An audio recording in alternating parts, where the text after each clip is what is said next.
All right, and we are live. Hello to everyone listening.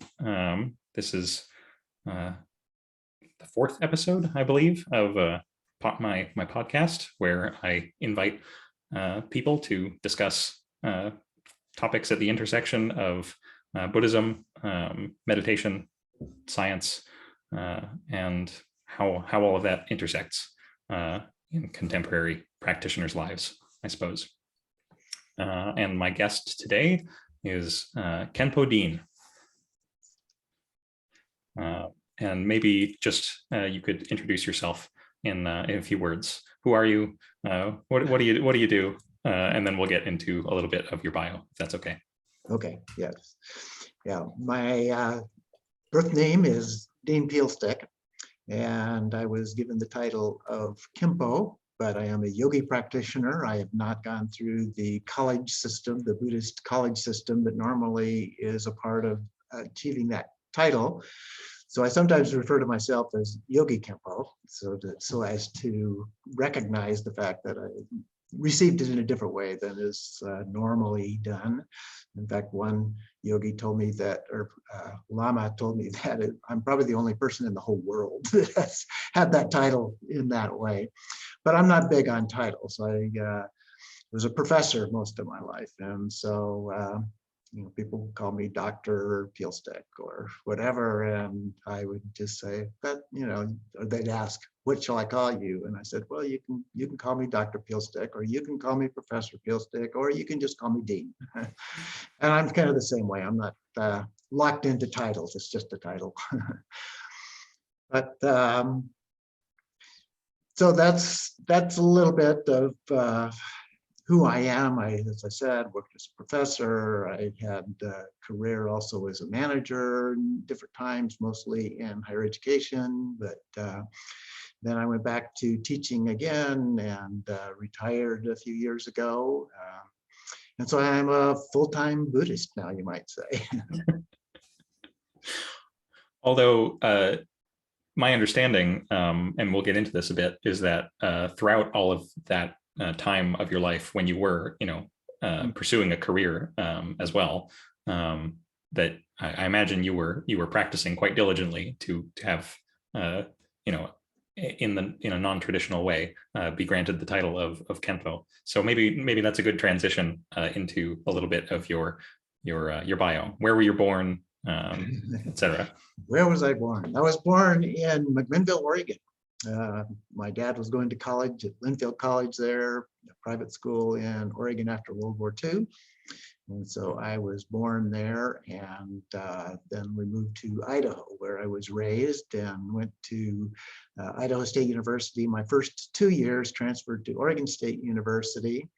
I always had this connection with Oregon, and so I went back there, wound up getting my undergraduate degree in computer science, and worked a variety of jobs in research and some other computer-related kinds of things, and then wound up eventually getting my MBA. And as a part of that, I was asked to participate as a teacher in business. My major was in business, it's the MBA. And so I did teach classes for a period of time at Western Oregon. And then I got a job at another college as head of administrative services, and eventually then went back and got my doctorate in leadership, and then got another job here in Arizona, transferred down to that, and another administrative kind of job, and then eventually decided that I wanted to get into a more academic side, and so I got a job with Northern Arizona University. It was a split between an administrative position and a faculty position, and I wound up doing that until I finally retired. But the Buddhist part of it actually began at Oregon State University when I was going there, and found a book on bookshelf in the library, or excuse me, not the library, the bookstore. as I was looking around in there, and there was a book on the compassionate Buddha, and it just kind of caught my attention, and I read that. And then that was a period of time when Alan Watts was very popular. I read a number of his books, Buddhism, Taoism, other kinds of things, and that influenced me for a number of years. And I learned to meditate a little bit, mostly on my own. There weren't any teachers that I know of in Oregon at that time. They were mostly down in California and New York. So I didn't have a chance to have any experience with anyone like that. And eventually, as I went through my career, I kind of, I always had it in the background, but it wasn't really a focus in my life. But eventually I kind of reconnected with that and began to focus on it much more. And then when I got my first job with Northern Arizona University, I was hired to start a new business program for them on a community college campus. And so I went there, did that, and I was living in a small one-room apartment, and it became my cave. And so it didn't require a whole lot of effort and work because it was a brand new program and didn't have very many students. My first semester only had one student. The second one, I had two students and so forth. So gradually built, but it never was a really large program, but it gave me a lot of time. And so I started reading and practicing, and that was when I first learned about Dzogchen. My earliest interest with the readings that I had done was in Zen Buddhism. And so I read the book, Awakening the Buddha Within, and that talks a fair amount about Dzogchen as a part of that. And so, of course, one of the things that it says is you got to have a teacher. So here I was again without a teacher, and so I started trying to find out what I could, and I connected with a woman who lived here in Tucson, and she didn't know of any teachers either. But eventually she moved up to the Dzogchen Institute here in Arizona, and her husband went with her. And so she became the program director for the institute there with His Eminence Dzogchen Rinpoche. And he became the facilities manager. And he had managed the biosphere here in town. And so they both went up there. Well, coincidentally, I got transferred to up there to Prescott, which is close to Chino Valley where the center was. And so I went up there, met them, and I got involved. I wound up getting an actual teacher. In fact, one person who came there was a resident because the main teacher, His Eminence Dzogchen Rinpoche, traveled around a lot, wasn't actually there very long or very much at any one time. But this other Lama came, Traga Rinpoche, and he turned out to be a Dzogchen master. And so he became my real first Dzogchen teacher, and there was a small group of us very interested in that, and we were able to talk him into teaching every week. Every Sunday, he gave us teachings on that until I moved down here to Tucson, and so that kind of ended that, although he did come down and visit us down here a couple of times and give some teachings. And then I connected with a group here in town that I got involved with, and first thing I knew, they asked me to be president. And then another Lama came to town here and lived here for quite a long period of time, brought a translator because he did not speak English. And there was a small group of us, I think it was 6 of us, every day would meet at the residence of the person who had invited him to come and sit around the kitchen table, and he would give us half a day of teachings every day for months, over 6 months, 6 or 8 months, somewhere in there. And he was also a Dzogchen expert, although not all of his teachings were on that. He was also a dream expert, so he had a lot of teachings on that and so forth. So that was how I really got involved, and just the more I was involved, the more responsibility I was given. I was able to use some of my teaching background and skills to help facilitate developing classes and curriculum and online classes and all of that kind of thing. Great. That's quite a journey. It kind of seems like you kind of there was an initial interest, and then you fell into it. You were in the right place at the right time, and you were fortunate to meet excellent teachers. Yes, I would say that. I've had some really, really good teachers. Still do. I'm curious, was there any kind of, before this interest in Buddhism, was there any kind of religious background for you? Did you have an experience of faith in some other tradition before? Well, I was raised in Idaho, as I said, and my family was Baptist. And so went to Baptist church and Sunday school and all of that kind of thing. So I was pretty actively involved in that with youth groups, choirs, things like that, all the way through high school. And I was trying to remember as I was thinking about our discussion, whether or not I had actually encountered anything related to Buddhism. And all I can really remember for sure was that there was, at some point in time, I was fairly young, can't remember exactly when it was, but there was some discussion about other religions. I can't remember. There probably was something on Buddhism, but I don't specifically remember that, just some general ideas about people in other religions. We were taught, though, that we needed to respect other people and other religions and so forth. But it seemed like that was maybe at a distance. It wasn't like it's okay. It's just, a little bit about it, and that was about it. So yeah, it really wasn't until I went to college and started reading on my own that I really learned that much about it. But there was some religious background and experience, that kind of thing. Great.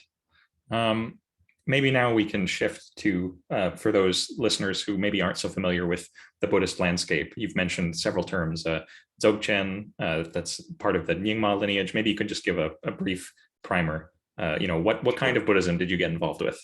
Yeah. Well, yeah, first understand that there's, just like every other religion, there's lots of branches. There are three main branches. There is one that is based on what we call the Pali tradition. There is a set of texts called the Pali Canon. And so it's based on that, as well as various commentaries to that and so forth. So that's one branch. Another branch is related to the Sanskrit tradition. And so those are texts that were written in Sanskrit eventually after some time, probably several centuries after the Buddha, before it became written down, but in a different language, and it had a little different emphasis. Sometimes we refer to that Pali tradition as the path of individual liberation because that was the main part of the focus. It wasn't exclusively that, but that was the main emphasis. In the Sanskrit tradition, by contrast, the emphasis shifted a little bit more to being concerned about other people and wanting all individuals to achieve enlightenment as a part of that. Both of those branches also became very philosophical, and so that is a big part of what we see in Buddhism in general, and has been elaborated on, debated, all kinds of things over the centuries. But then the Sanskrit tradition also broke into a variety of things. So you may be familiar with Zen Buddhism, that's a branch of that, or the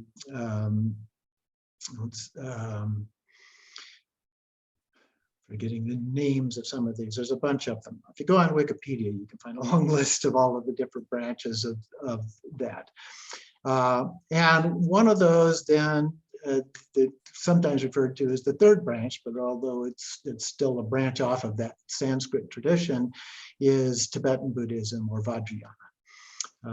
And so that particular tradition takes up some other aspects of things that had been encountered historically at different times, later times. And so it moved into Tibet from India and was also influenced to some degree by the Chinese version of Buddhism as well. And all of those things kind of come together in conjunction with a different culture, a new environment. And those things kind of merge together into what has become known as Tibetan Buddhism, or Vajrayana, as part of that. The biggest difference in Vajrayana because most of the philosophical views and so forth that were developed earlier became a part of that. But the biggest difference in terms of practice is what we refer to as deity yoga. Deity is probably a bad word for that because deity means God, and we don't have gods in that sense. So what we have are, I refer to them as Buddha forms. So they are different forms of Buddha that we use as a part of the practice.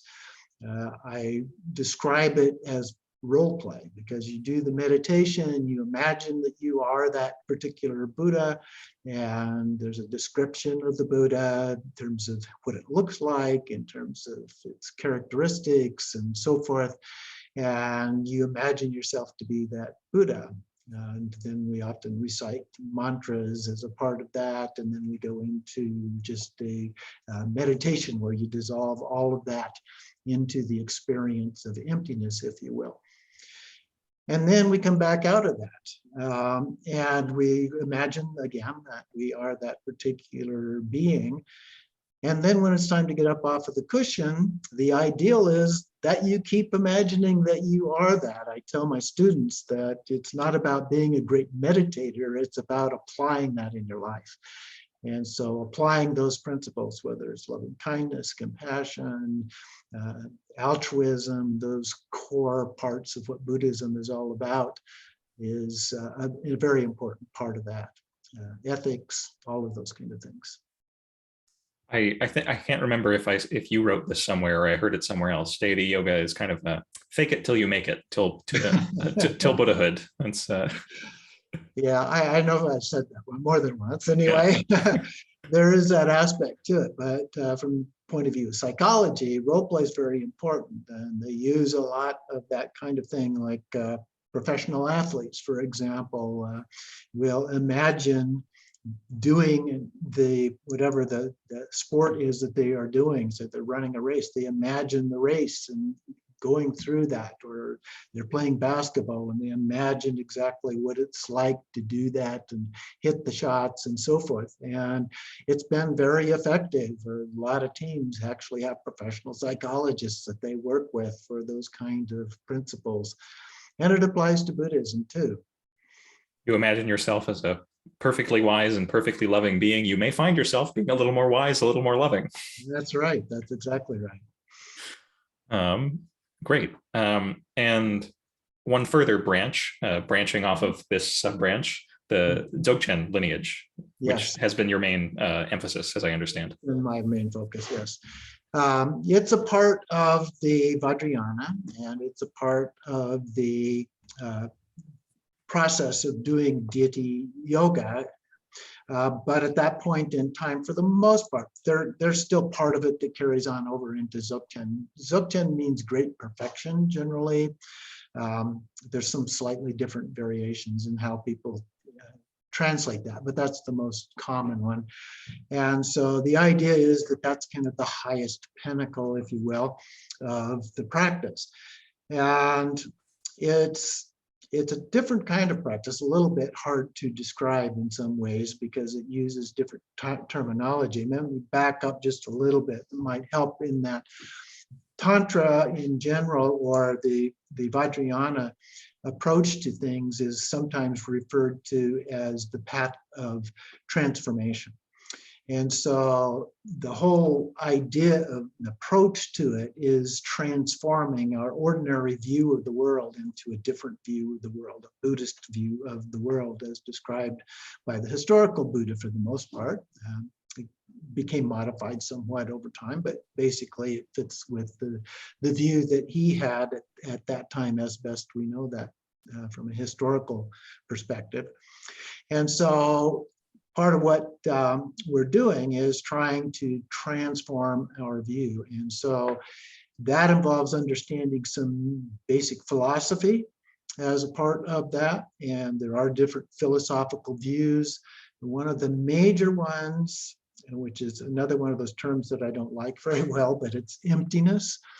And the reason that I don't like it is because in the West, when we use the term something being empty or emptiness, it's like a void.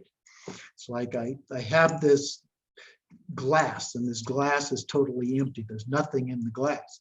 But in reality, I was drinking iced tea out of that glass, and there's still a piece of lemon, and there's still some ice cubes in that glass. So it's not actually completely empty. And in fact, the way that the Buddha described this is that it's the lack of something. And so when he says that it is empty, he says, oh, it's empty of one particular thing in a particular circumstance. And so one of the things that the Buddha taught was we want to get rid of really strong kinds of desires. Really strong desires in our life create problems for us. And it creates what is usually translated, it's dukkha, but it's usually translated as suffering, but really is a much broader term, oftentimes referred to as things like discontent or dissatisfaction is a more accurate term translation of the word.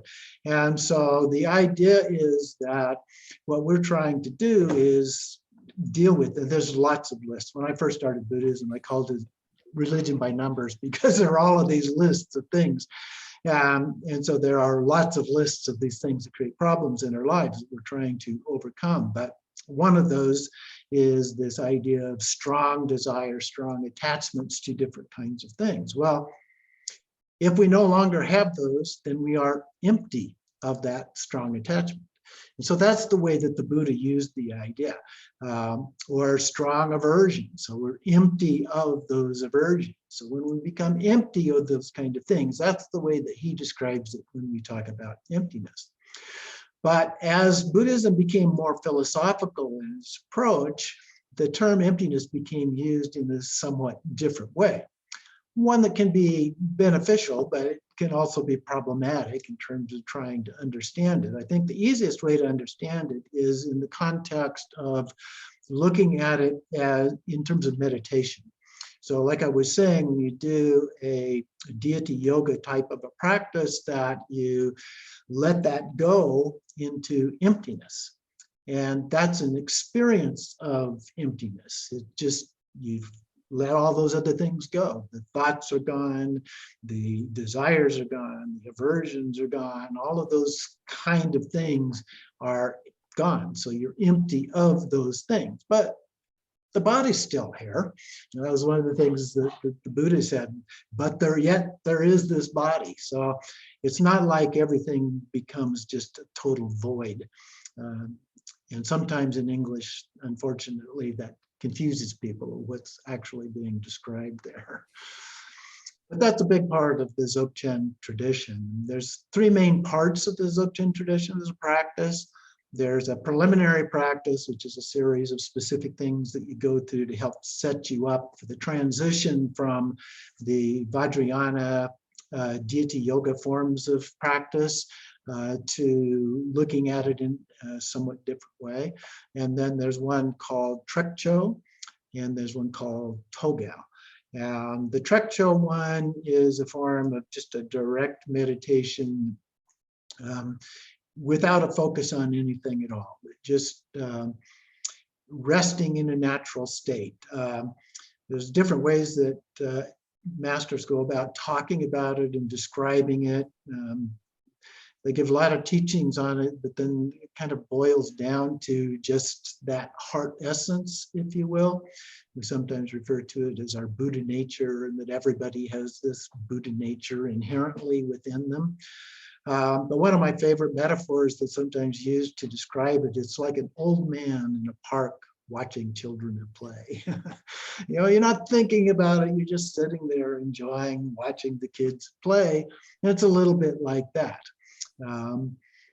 But some of the teachings say that there are these manifestations as well as a part of that. So philosophically, when we talk about emptiness, emptiness has kind of two elements to it, and the nature of mind, because emptiness is used to refer to this nature of mind, which is Buddha nature, and there's lots of other phrases and stuff that have slight nuances but are used for that same purpose.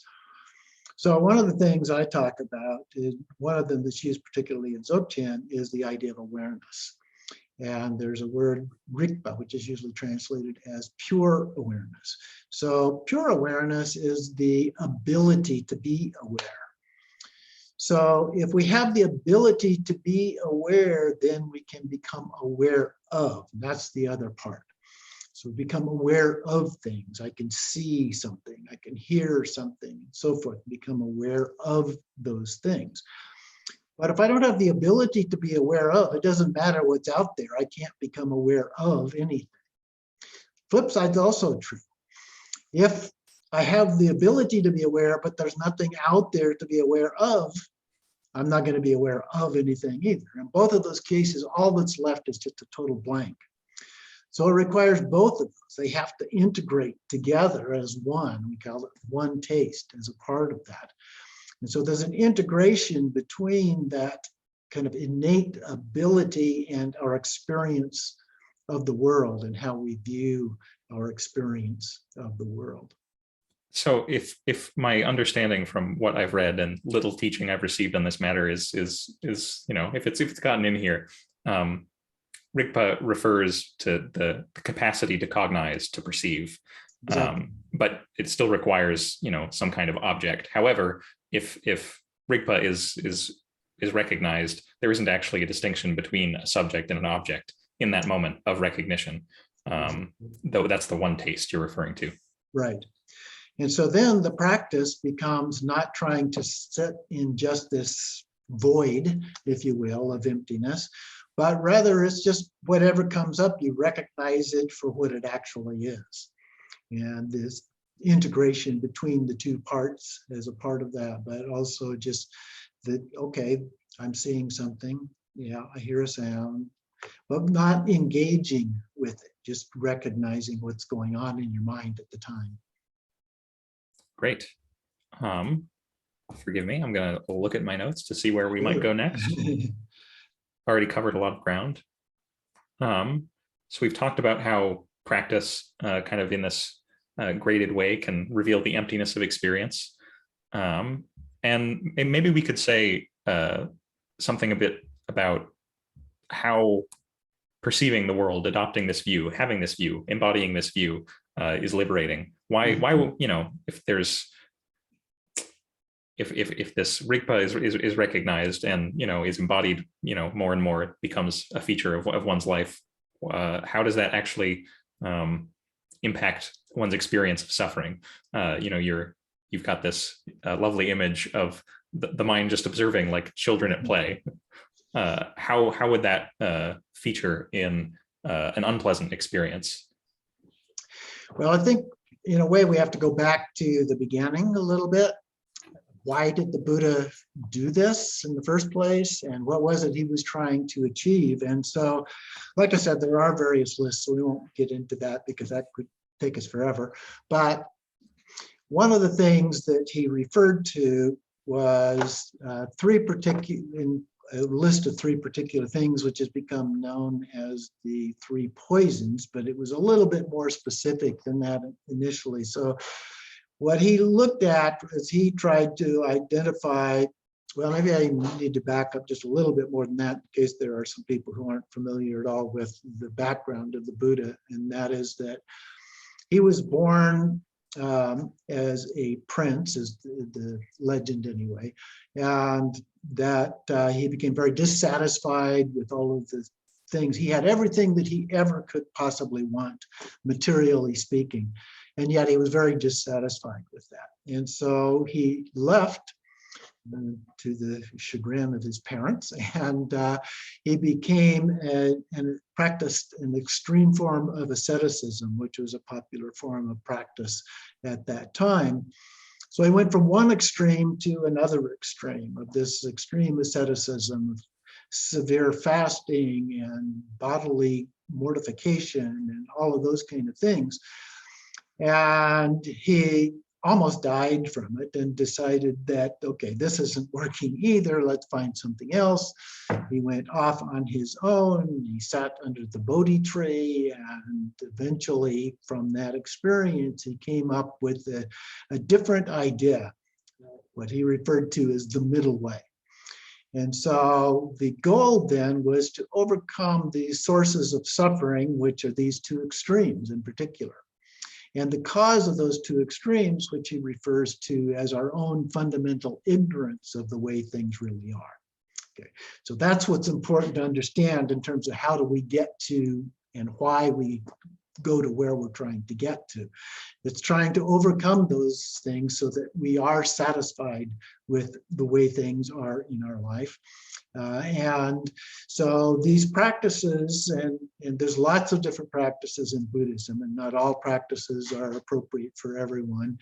And this is a fairly specialized form of practice. And not everybody agrees that it is an appropriate kind of practice. And I would agree with that as well. It has to be something that is a natural fit for someone. And this was for me.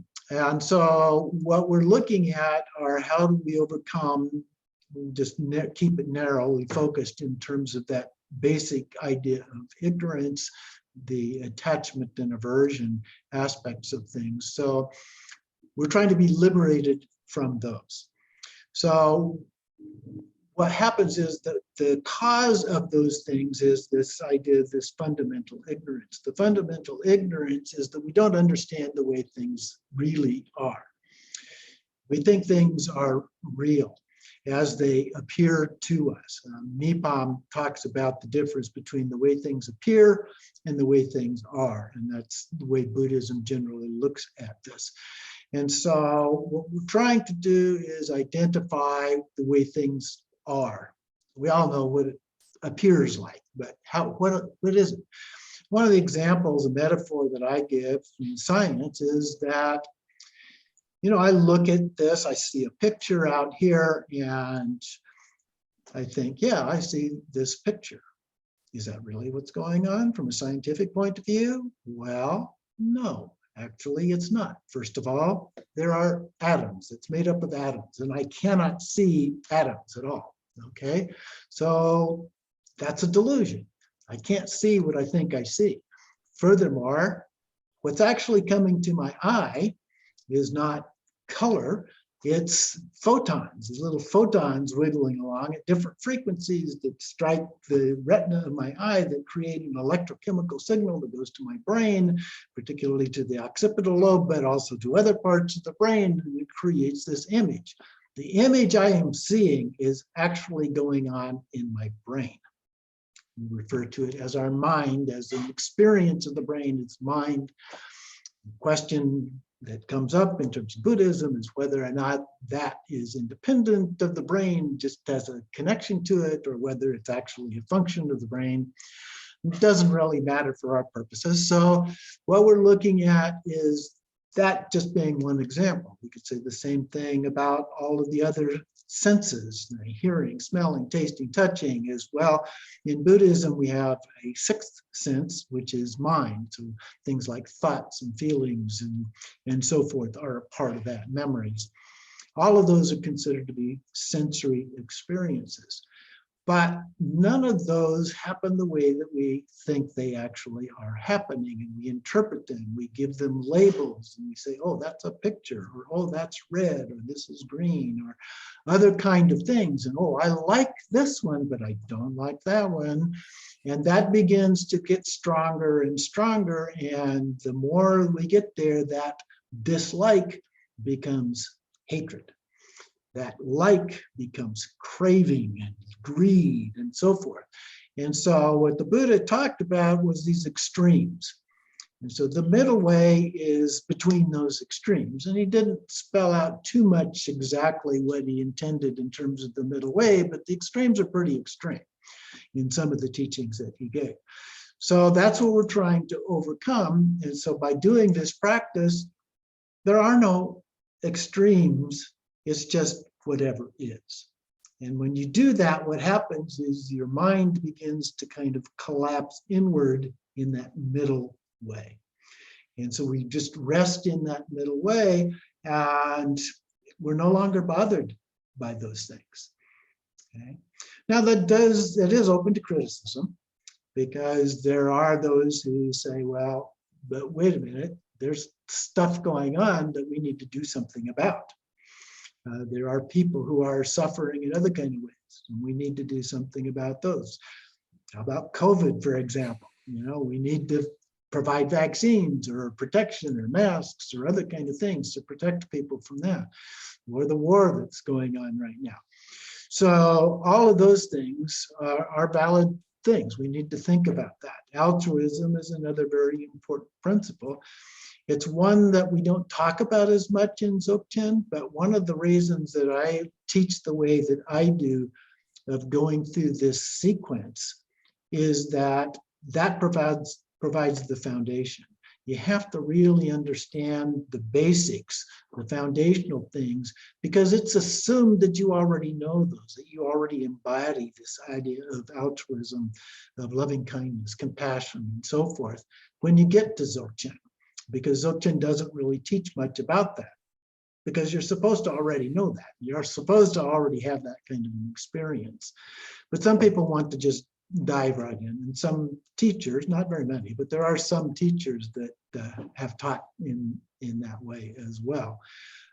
But it can sometimes lead to problems because you ignore the other aspects of things that are very important in life. Right. So a common criticism you already gave voice to of Buddhism and other religious traditions that have an emphasis on transformation, like a personal kind of transformation of perception, is that, you know, if we care so much and we put all of our energy into this transformation of ourselves, we're not actually going to be attending to what's problematic and needs urgent attention in the world. Right. However, you know, this middle way isn't, as I understand it, and I want you to chime in here, isn't an abolition of preferences. One still prefers not to have pain, and for others not to have pain. It's not you don't become a stone wall, impervious and unfeeling. Right. Yeah, the Buddha actually addressed that when some people raised that question with him, and he said, yeah, it's not about getting rid of all desire, otherwise you wouldn't desire to be liberated. And so, yeah, it's the extreme forms of those things that he was more concerned about. And you can wrap yourself up in religious traditions too, become an extremist in terms of those religious views, and even that he thought was inappropriate to do. So yeah, that idea of the middle way is one of the central practices or views of that. And you know, sometimes, I can't remember if I mentioned this or not, but Buddhism is sometimes described as training the mind. And so training the mind consists of three parts. And so the first one of those parts is ethics, morality. And so you have to have those principles in place in order for everything else to work properly. And then we get to meditation in its many different forms. And then we get to a true understanding of the nature of things, which addresses that issue of our fundamental ignorance as a part of that. So those three are a real general way of describing, but you have to have all three. You can't just have one. It's like a tripod without missing a leg. It just won't stand up. Good analogy. I'm wondering now if we can return to this theme of the appearance reality distinction. When I first came across Buddhism, part of what was so enticing and appealing, I mean, most religions make this claim, but Buddhism, you know, it hit the spot for me, was that the cause of, as you already stated, the cause of our suffering is not seeing things clearly. And if we could only learn to see clearly, suffering would also go. And there's an interesting corollary in the ways that Buddhism talks about perception as illusion-like, like a mirage, not in the sense of not existing. You know, there's perception happening, experience is happening. It's not non-existent, which emptiness is sometimes taken to mean. It just doesn't exist in the way that it appears to. Right. And you've already touched a little bit on how that relates to a scientific image of the world. And I think, again, some personal background. What partly interests me so much about Dzogchen is the emphasis on vision, especially in some of the visionary practices you mentioned, such as Togal, in kind of, as I've read and as I understand, this deconstruction of visual appearance as seemingly solid and as more than an appearance of one's own mind. And maybe you could speak to that if you're willing. Yeah, there's a limited amount that I could say about that, but the basic idea, the main practice of Togao is called sky gazing, and that's what you do. You gaze at the sky. And the metaphor that is used for this is that it's like a motion picture projector that projects an image on a screen. Only here, there is no projector per se, and so what we're looking at is the way that it is articulated is that our own innate Buddha nature, which is usually thought of conceptually as residing at the heart chakra, and so it's there at the heart, and so there are two little crystal channels that are described as coming up from the heart, up and out the back of the eyes, so kind of like our optical nerves in reverse, if you will, and then projecting out. So the projector is like our eyes, and the screen is like the sky. And so when you're looking at a clear sky, so this is supposed to be done when the sky is perfectly clear. It's like a smooth, I don't know, picture screen that's slightly blue in color. And so you're gazing up at this, but when you begin to do that, things start to appear. Well, how do they appear when there's really nothing there?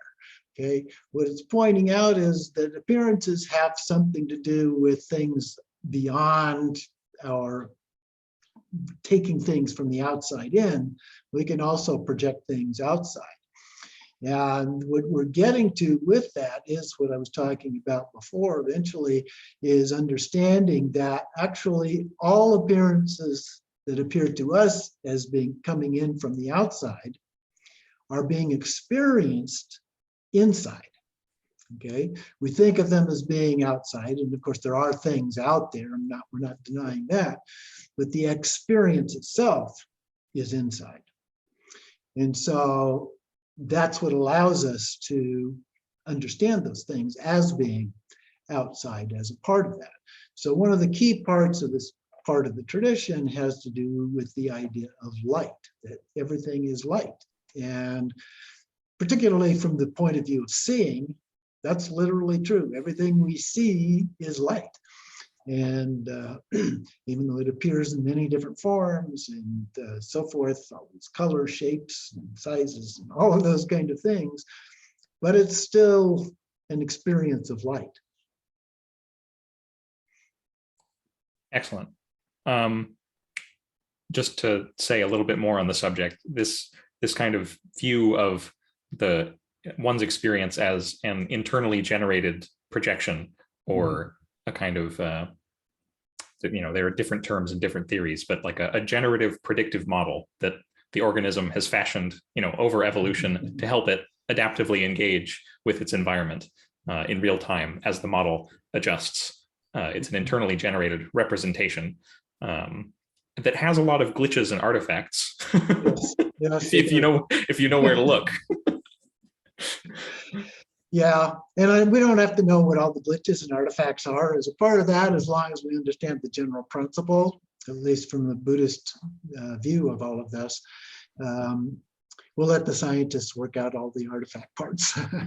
But it is very helpful to at least have an idea that we have some degree of control, and this fits throughout Buddhism. The idea from science, psychology, looking at the way things work. We talk about things like stimulus and response. Okay, so if we have an automatic response, the stimulus creates that response. And usually we've habituated that in some way, so that after a period of time, when we have this particular stimulus, it causes this particular response to that. But both in psychology and in Buddhism, the idea is that we actually have a choice. The choice comes in the gap between those two things. And sometimes when we really have a strong habit, there's not much of a gap there, if any. And so it takes a bit of work to kind of break those two things apart and create a gap, and then be able to train ourselves to make choices about those things. But that's a very important part of Buddhism. And one of the principles that we deal with is karma. And karma is usually referred to as well, karma literally means actions, but it has to do with causes and effects. And so when you have a cause that comes in as a stimulus, then we have the option of deciding what we're going to do in response to that. And so that's where things like ethics come in. What is the appropriate thing to do here? Do you have a habit of lying? Is that really the correct thing to do here? We need to maybe break that away and learn to tell the truth a little better. Lots of different aspects in our lives, but that's the general principle, is that we have a choice, because the most important thing in karma is actually our intention. What is it that we intend to do with our interaction rather than the actual action itself? If we intend to kill something and we kill something, then that's very bad from a karmic point of view. But if I accidentally kill a bug that slammed into the windshield on my car driving down the road, I didn't intend for that to happen, and I may even feel badly about the fact that it did happen, even though I didn't intend it to happen in the first place. Then the effect of that is either very, very minor or non-existent as a part of that. Depends on who you're talking to. So that is important, because that principle is what allows us then to go through all of these different branches and practices within Buddhism to make a difference in our life and how we go about the choices that we make. Because that's when we get the basic idea philosophically of the innate nature of things, we still have to do something about it. If we have this wonderful understanding mentally, but it doesn't change our life, then that's not particularly helpful. So we have to come back to reality, yet there is this body. So going on from that, bringing it back to practicalities, coming to see the world and oneself in this way as empty of having the reality we normally attribute it to, that widens the gap between stimulus and response, and also allows more skillful action, more in line with our intentions that are, not just habituated craving and aversion. Right. Yes, definitely. Well, I don't really know of a better way to end it than that. Okay. Well, thank you for having me. I appreciate that, and I hope that the comments are helpful to people in their understanding and perhaps their practices as well. I hope so too. Thanks so much, Dean. You're welcome.